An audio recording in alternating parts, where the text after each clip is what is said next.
one of my biggest fears is if something happens to me, like say I have a heart attack or something, what am I leaving my wife? Look at all this. What is my wife going to do with all this? What is going to happen?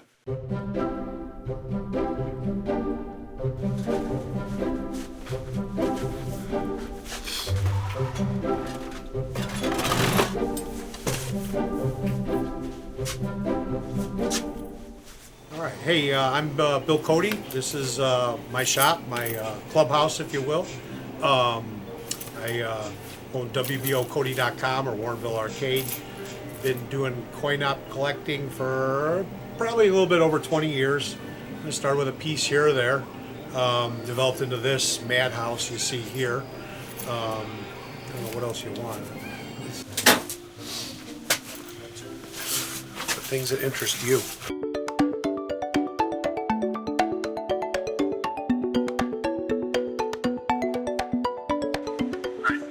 All right, you still 12:30 to 1? Like 12:45. Okay. All right, bye. Bye. 12:45. What we usually do is we'll get the trailer in, pull pieces off and triage them, so then we can know what we need to deal with them for next week. So, all right, let's go dump garbage. I can go get lunch and get back here by the time it gets here. Lalo, you might have to sit on that tailgate. Yeah,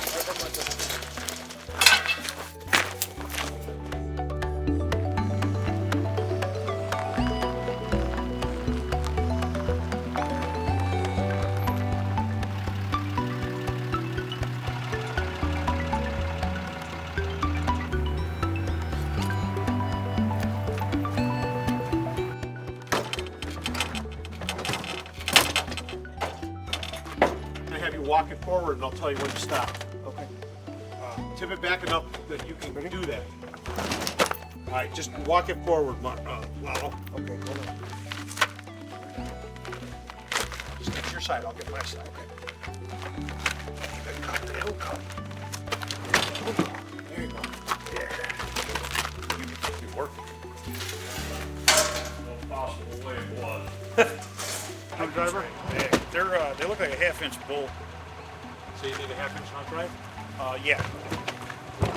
Could be 9/16. How about a channel lock? Yeah, that'll work. Just tight.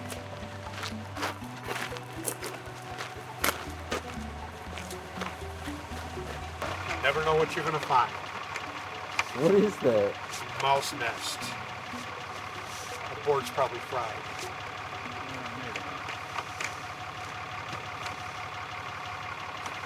Working. Nice. Nasty. What's the worst thing you've ever found in an arcade cabinet? A snake. Found snake skins. Found full animal bones, like stuff that was eating an animal. We've got a lot of stuff from like Florida and down south with live lizards in them. It all depends. Mice are very common. Is this a common mice situation, or is this a little worse than usual? This is worse than usual. This is something you don't want to see at all. We'll clean it up. That board's more than likely the mouse urine ate that board, and we'll see if we can even clean this cabinet up. I don't know. It might end up being not even I don't know, parts machine maybe. But the other thing you got to worry about is brown recluse spiders. Depending on where you get this stuff from, if you get it from down south, you got black widows, brown recluses. You really got to watch spiders. So, northern hemisphere, northern states, it's usually not as bad because the cold weather will kill them. But you get stuff from the south, you just don't know. Think about it. They put these in steel containers. They put them in semis down there. They put them in storage units, and you just don't know what is, the weather doesn't kill these bugs and these animals. So we found some really cool lizards though. I'm sure they didn't live, but we let them go in the shop. But I'm sure a good winter killed them. But we found many a lizard or chameleon. What do you think, Lalo? It's bad. It's bad. There's only so much you can do on this,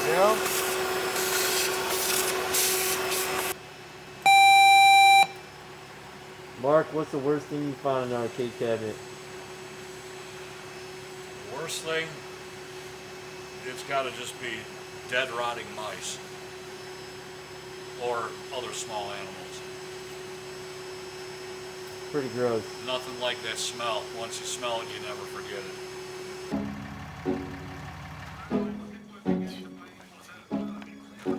How'd you meet Bill and start doing this? I actually bought a game from him probably almost 15 years ago, maybe more. And he had some broken machines, and I said, well, what are you going to do with those? He goes, oh, I got to find someone to fix them. I said, well, I can fix that stuff. And he just gave me the machines, never met me before. I took the games home, fixed them, brought them back to him. And we've been working together ever since. Do you do electrical work for your actual job? This is my actual job. Oh, nice. Yeah. It started out as a hobby, like with Bill, but now I do it full time. I've got so much work, I turn people away. I've kind of always known how to fix electronics and electrical things ever since I was little. And then I took some classes, which I breezed right through, and been doing it ever since. Actually, it's fun to learn a little bit of how this shit works. I mean, you know what I mean? Like coins, and I try to help out Bill a lot. He's teaching me a lot of stuff that I would never know, you know? So it's good to know. Like I said, I hardly come, but when I do, it shows me something new all the time. And it's cool. I like it. Why do you think this stuff matters, like, after all these years? You know what? I can't honestly say it's like, it's just part of growing up, I guess. When I was a kid, I used to play a lot. I used to go out and waste all my money, all my coins, and it's just, I think it's part of life for like my generation, I feel like.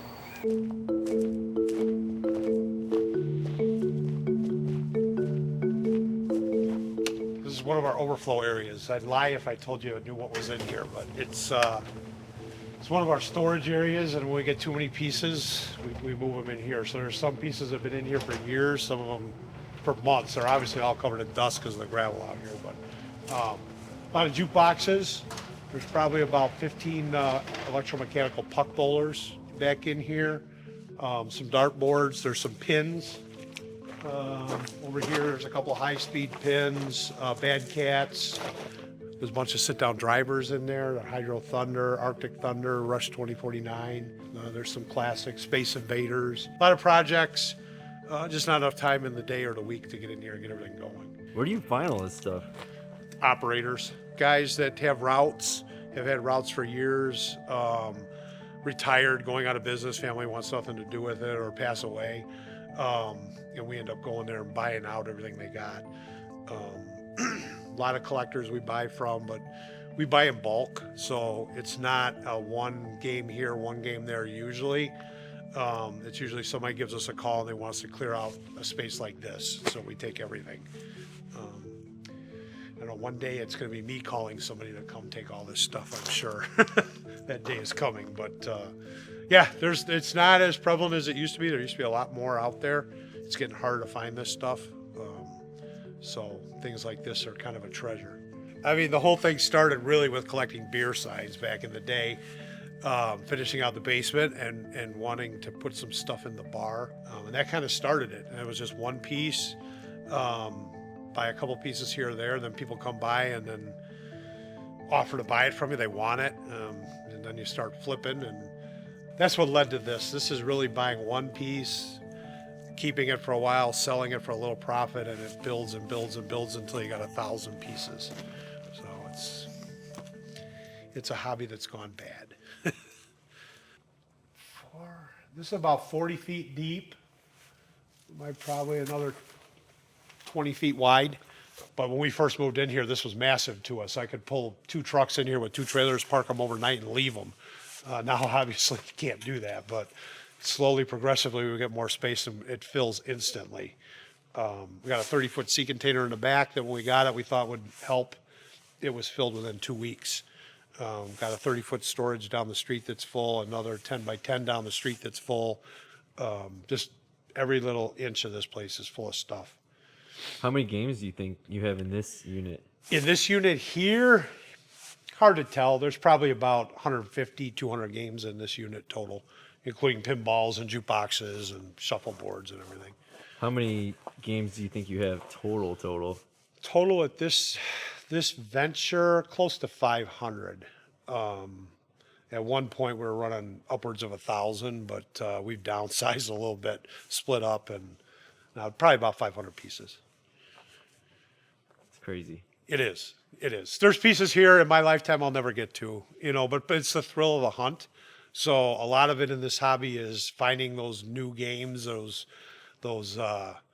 old classics, and getting a call that, hey, there's a barn full of games, come and get them, and not knowing what's there.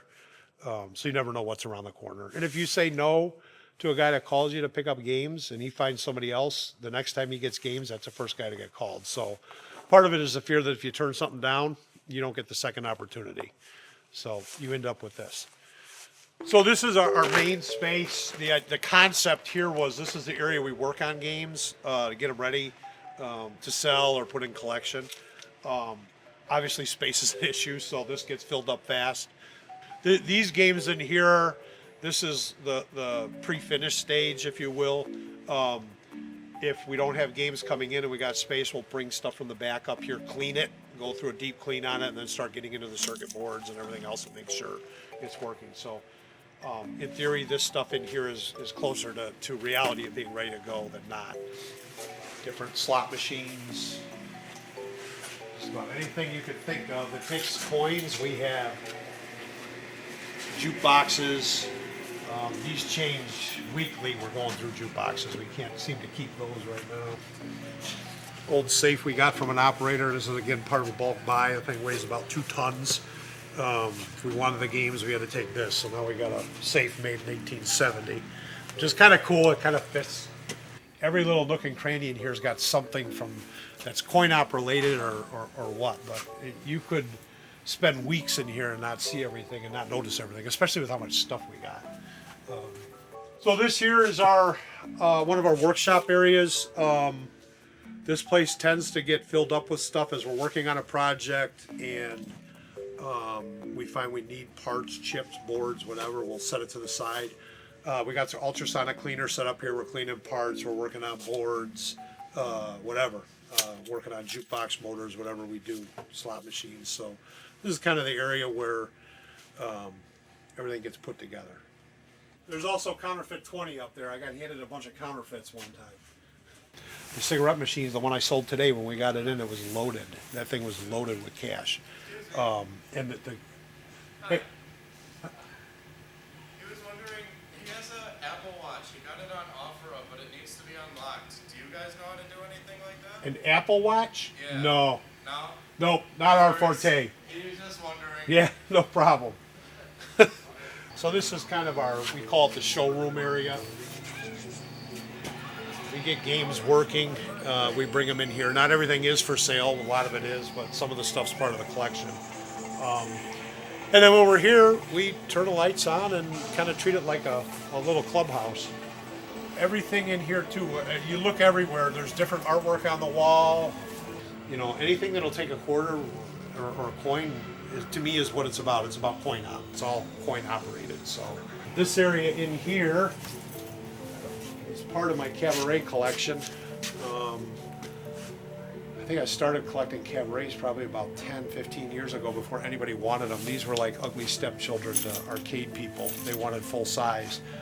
And you go to auctions and nobody would bid on this stuff. And I thought, you know what, I think I'm going to start collecting them. But they didn't make every arcade game in a cabaret version. So I started collecting them before anybody wanted them. Now everybody wants cabarets, so these are a lot more valuable and getting a lot harder to find. We usually have them turned on, but we smelled one of these burning a flyback or something, so we shut them all off till I get in here. Not a priority for me because I'm really not selling any of these. I only sell cabarets if I've got 2. Probably got 35 or 40 cabarets total. They're spread out throughout all these spaces here, but this is the bulk of them in here. This is the main room.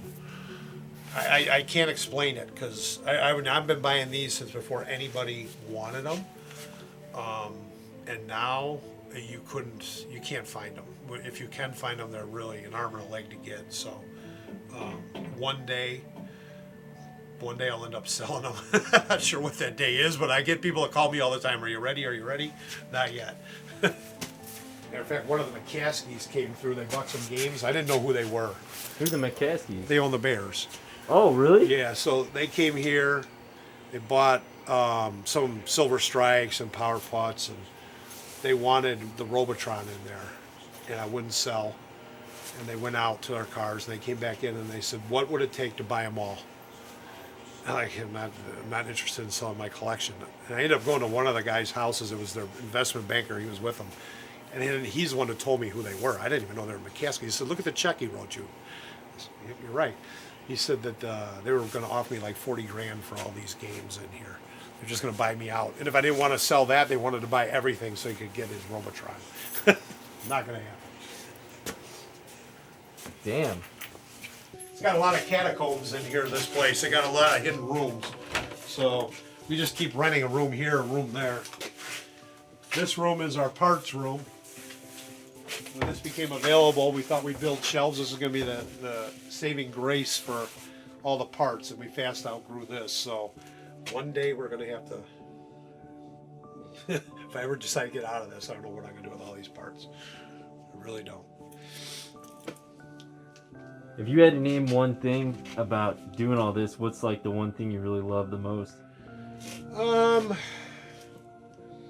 It can't be one thing. It's probably it's A, meeting people. There's so many different people out there that you meet.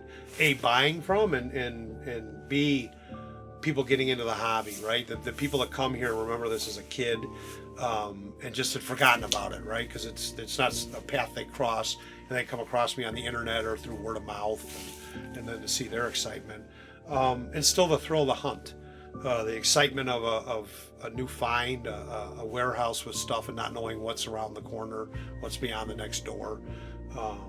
Even if I send somebody to go pick stuff up, just wait for the trailer to get here and see exactly what I got on the trailer. So it's those two things, I think, with this hobby.